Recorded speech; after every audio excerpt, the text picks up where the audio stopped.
Grow Waitaha has a mission to help schools and kura reimagine education for young people across Aotearoa.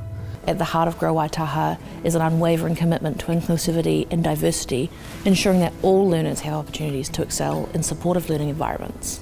In 2021, we started a dedicated Rōpū to discuss the educational experiences of gender diverse Ākonga and how schools can work to be more inclusive.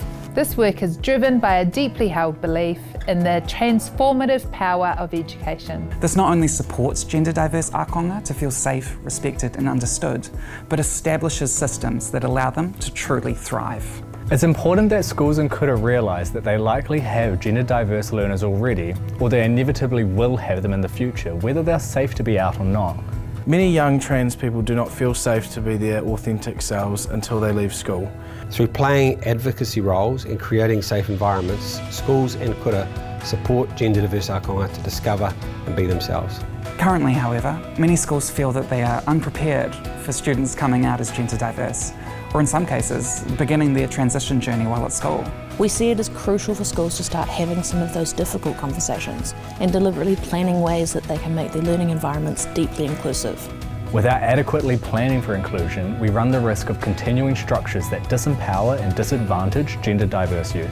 There are many things that schools can do and start discussing with senior leadership and governance. We've made recommendations in areas such as communication, consultation, strategic planning, local health curriculum, professional learning and development, and physical facilities. It's important that schools make inclusion authentic at a governance, systems and policy level to ensure that change is both meaningful and sustainable. This led us to create a resource in 2022 for schools to consider these areas, including some special considerations for single-sex schools. The report basically combines what we know from research about the experiences of these young people and also the voices of young people themselves. And when we put those two perspectives together, it's actually a really compelling, hard to read, but really motivational report.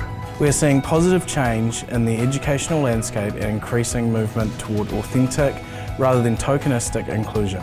We will continue to work with schools and communities on ways that protect some of our most vulnerable rangatahi. We believe that education is the way forward, and it is through education that we can empower our rangatahi to be themselves and thrive.